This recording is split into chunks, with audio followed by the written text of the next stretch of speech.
जय माता दी दोस्तों। हमारे सनातन धर्म में नवरात्रि का पर्व बहुत ही श्रद्धा से मनाया जाता है।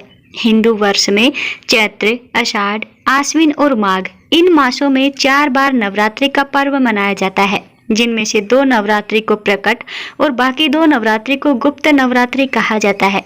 चैत्र और आश्विन मास की नवरात्रि में देवी माँ की प्रतिमा की स्थापना करके विधि विधान से पूजा आराधना की जाती है और वहीं आषाढ़ और माघ मास में की जाने वाली देवी पूजा गुप्त नवरात्रि के अंतर्गत आती है। और गुप्त नवरात्रि में माँ दुर्गा के नाम से अखंड ज्योति जलाकर या फिर सुबह शाम दीपक जलाकर और ज्वार की स्थापना करके भी देवी की आराधना की जाती है। कई बार देखने में आया है कि गुप्त नवरात्रि को लेकर जो भक्त हैं उनके मन में कुछ संशय बना रहता है, क्योंकि कुछ लोगों का मानना है कि गुप्त नवरात्रि में केवल 10 महाविद्याओं की ही साधना की जाती है, 9 देवियों की नहीं, जैसा हम प्रकट नवरात्रि में करते हैं। लेकिन ऐसा बिल्कुल भी नहीं है। आप इन गुप्त नवरात्रि में 9 देवियों की भी पूजा विधि विधान से कर सकते हैं। नवरात्रि का पर्व देवी आराधना से संबंधित है, जिसमें 10 महाविद्याओं की साधना के साथ ही जो भी भक्त नव दुर्गांबिका की पूजा आराधना करने का भी कोई निषेध नहीं है। लेकिन गुप्त नवरात्रि में 10 महाविद्याओं की साधना को अधिक महत्व दिया जाता है। इसलिए श्रद्धालु अपनी अपनी श्रद्धा और सामर्थ्य के अनुसार गुप्त नवरात्रि में नव दुर्गा या फिर 10 महाविद्याओं की साधना इस अवधि में संपन्न कर सकते हैं, क्योंकि इस समय जो शक्तियां हैं वो इतनी ज्यादा प्रबल होती हैं कि गुप्त नवरात्रि में अगर कोई भी कामना की पूर्ति के लिए आप बिल्कुल गुप्त रहकर अपनी कामना को किसी को शेयर ना करें, अपने मंत्रों को, अपनी पूजा को, अपने व्रतों को किसी के साथ ना बताएं, जो आपकी जो भी कामना है वो जल्दी पूर्ण हो जाती है। प्रकट नवरात्रि में 9 दिनों तक माँ दुर्गा के 9 रूपों की पूजा की जाती है।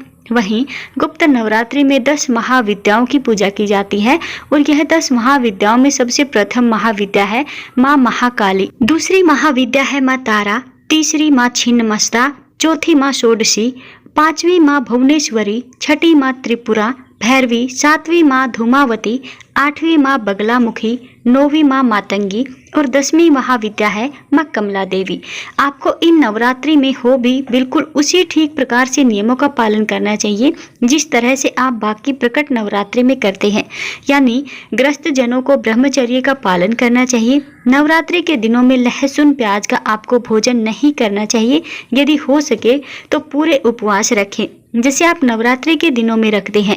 एक समय फलाहार ग्रहण करके और जिनकी सामर्थ्य व्रत रखने की ना हो वह सुबह और शाम विधि विधान से केवल पूजा करके मंत्रों का जप करके भी व्रतों जितना ही पुण्य प्राप्त कर सकते हैं। लेकिन आपको अपने मन को इन दिनों संयमित रखना, नियम से पूजा करनी होगी।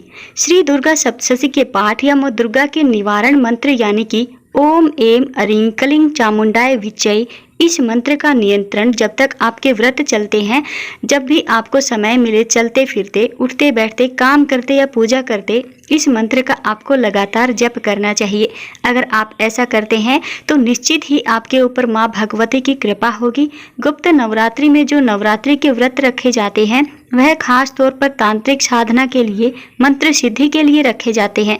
अगर आप मंत्र सिद्धि करना चाहते हैं तो रात का समय नवरात्रि में पूजा करने के लिए सबसे उपयुक्त समय माना गया है। इस समय आप अपने मन को एकाग्र करके जो भी महाविद्या है, जिनका भी उस दिन है, आप उनका ध्यान करके और जो संबंधित मंत्र हैं आप उनका जप कर सकते हैं। अब आपको बताते हैं कि साल 2025 में माघ गुप्त नवरात्रि कब से शुरू है, कब समाप्त होंगी, घट स्थापना का शुभ मुहूर्त क्या रहेगा और किस दिन आपको व्रत का पारण करना है। इसके बाद आप यह भी जान लें कि किस महाविद्या को कौन से दिन किसका भोग लगाना चाहिए, उनकी प्रिय मिठाई, प्रिय फल जो भोग उनका है वह कौन सा है। इस बार गुप्त नवरात्रि प्रारंभ होगी 30 जनवरी दिन गुरुवार से और समाप्त होंगी 7 फरवरी दिन शुक्रवार को। वैसे तो गुप्त नवरात्रि की महाविद्याओं की पूजा पूरे 10 दिनों तक की जाती है, लेकिन इस बार आपको केवल 9 दिन ही प्राप्त होंगे, क्योंकि तिथि की घटप के कारण इस बार ऐसा हो रहा है। प्रतिपदा तिथि प्रारंभ होगी 29 जनवरी दिन बुधवार को शाम 6:06 से और प्रतिपदा तिथि समाप्त होगी 30 जनवरी गुरुवार को शाम 4:10 पर। तो 30 जनवरी गुरुवार को गुप्त नवरात्रि का पहला दिन होगा। और इसी दिन घट स्थापना यानी कलश स्थापना की जाएगी, जिसके लिए आप सुबह सूर्योदय के बाद से लेकर यानी सुबह 7:10 के बाद से लेकर 10:40 के अंदर अंदर कलश की स्थापना कर सकते हैं। और घट स्थापना का दूसरा शुभ मुहूर्त रहेगा दोपहर 12:13 से 12:56 तक। तो आप इस दूसरे शुभ मुहूर्त में भी घट स्थापना कर सकते हैं। तो गुप्त नवरात्रि का पहला दिन होगा 30 जनवरी गुरुवार को, दूसरा दिन 31 जनवरी शुक्रवार, तीसरा दिन रहेगा 1 फरवरी शनिवार, चौथा दिन 2 फरवरी रविवार। इस बार पांचवा और छठा दिन यानी गुप्त नवरात्रि के जो पांचवें दिन और छठे दिन महाविद्या की जिनकी पूजा की जाती है वो एक ही दिन की जाएगी। पांचवा और छठा दिन 3 फरवरी सोमवार के दिन रहेगा। गुप्त नवरात्रि का सातवां दिन रहेगा 4 फरवरी मंगलवार को, और 8वां दिन 5 फरवरी बुधवार को, 9वां दिन 6 फरवरी गुरुवार को, और 10वां दिन रहेगा 7 फरवरी दिन शुक्रवार को। और गुप्त नवरात्रि में अष्टमी तिथि 5 फरवरी बुधवार को रहेगी, 9वीं तिथि 6 फरवरी गुरुवार को, और 10वीं तिथि रहेगी 7 फरवरी शुक्रवार को। इसी के साथ गुप्त नवरात्रि के व्रतों का समापन हो जाएगा। कलश विसर्जन, दुर्गा विसर्जन किया जाएगा 8 फरवरी दिन शुक्रवार को सुबह 7:07 से 8:55 के बीच में। धार्मिक मान्यताओं के अनुसार गुप्त नवरात्रि के पहले दिन 9 गोमती चक्र लेकर माँ दुर्गा के पास रख दे। अब इन चक्रों को नवरात्रि के अंतिम दिन एक लाल साफ नए कोरे कपड़े में बांध करके तिजोरी में रख दीजिए। इस उपाय को करने से आर्थिक समस्याएं दूर होती हैं।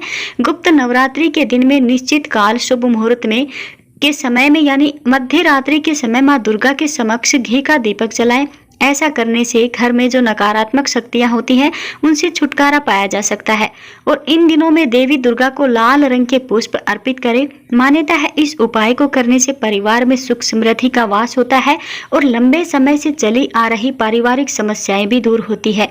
गुप्त नवरात्रि के दिनों में ही रात के समय आप भैरव बाबा को जलेबी और इमरती का भोग लगाएं और अगले दिन बहते जल में या पीपल के पास में आप इन्हें रख दें। कहते हैं इस उपाय को करने से राहु केतु शनि दोष से मुक्ति प्राप्त हो सकती है। और गुप्त नवरात्रि के दिनों में आप माँ दुर्गा को हो सके तो हर दिन या फिर किसी एक भी दिन कमल का पुष्प जरूर अर्पित करें। इससे जीवन में खुशियों का वास होगा। अब बात करते हैं प्रिय भोग की।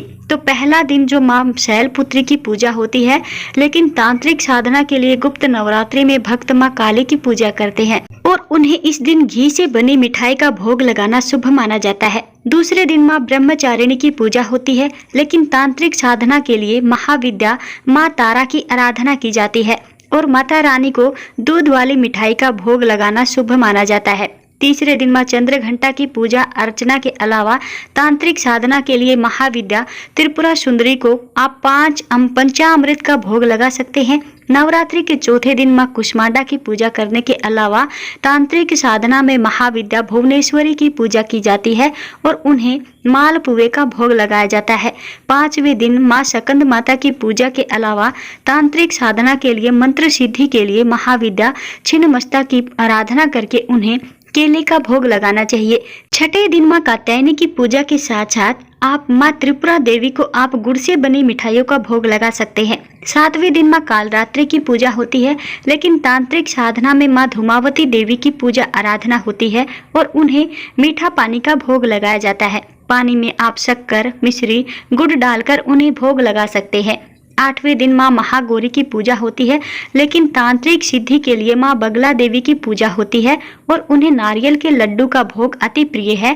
नौवें दिन माँ सिद्धिदात्री की पूजा होती है, लेकिन तांत्रिक साधना के लिए मातंगी देवी को आप केसर डालकर दूध या फिर मिठाई अर्पित करें। नवरात्रि के अंतिम दिन यानी 10वें दिन पूजा में माँ कमला देवी को आप खीर, पूरी और हलवे का भोग अर्पित कर सकते हैं। ध्यान रखिएगा, जिस तरह से प्रकट नवरात्रि में अंतिम दिन कन्या पूजन किया जाता है, सभी लोगों को पता चल ही जाता है कि आपके नवरात्रि में आपने व्रत रखे हैं, लेकिन गुप्त नवरात्रि में जब तक आप पूरे 10 दिनों तक पूजा पाठ गुप्त तरीके से ना कर ले तब तक उन्हें गुप्त ही रखना चाहिए। फिर चाहे वह कन्या पूजन ही क्यों ना हो। आप कन्या पूजन प्रकट रूप से ना करके गुप्त रूप से कन्याओं को दान दे सकते हैं। उन्हें भोग की सामग्री या कोई फल, मिठाई या उनके काम आने वाली चीजों का आप गुप्त रूप से दान कर सकते हैं। या फिर मंदिर में भी आप 9 कन्याओं को जितना या फिर 10 कन्याओं को जितना भोग आप कर सकते हैं, दान दक्षिणा मंदिर में दे सकते हैं। जितना हो सके आपको अपने व्रतों को पहले दिन से लेकर के अंतिम दिन तक पूरी तरह से गुप्त रखना चाहिए। किसी के साथ भी शेयर नहीं करना चाहिए। अगर आपने व्रत रखे हैं तो परिवारजनों को भी कह देना चाहिए कि अपने व्रतों के बारे में किसी को भी पता ना चलने दे। कई बार क्या होता है, ऐसा होता है कि घर में इतना स्पेस, इतनी जगह नहीं होती है कि कलश स्थापना की जाए, और एक ही घर में सब जब लोग रहते हैं तो कलश स्थापना यदि हम करते हैं तो दूसरे लोगों को, जो बाहर से लोग आते हैं, उनको पता चल ही जाता है। ऐसे में आप माँ भगवती की केवल एक प्रतिमा या जो तस्वीर है वह चौकी पर स्थापित कर ले और केवल धूप और दीप जलाकर सुबह शाम पूजा कर सकते हैं। घट स्थापना की भी आपको आवश्यकता नहीं है। यदि आपके घर में इतनी स्पेस नहीं है, इतनी जगह नहीं है कि आप बिल्कुल छुप कर, मतलब दूसरे लोगों से छुपाकर पूजा कर सकते हैं, तो फिर आप निश्चित ही कलश स्थापना कर सकते हैं। और उसी तरह से विसर्जन गुप्त नवरात्रि के अंतिम दिन किया जाता है, जिस तरह से आप प्रकट नवरात्रि में करते हैं। तो दोस्तों, ये थी गुप्त नवरात्रि के बारे में कुछ जानकारी। उम्मीद करते हैं आपको हमारे द्वारा बताई गई जानकारी अच्छे से समझ आई होगी। तो वीडियो को लाइक करें, शेयर करें, और कोई भी बात अगर आपको समझ नहीं आती है तो आप कमेंट बॉक्स में हमसे पूछ सकते हैं।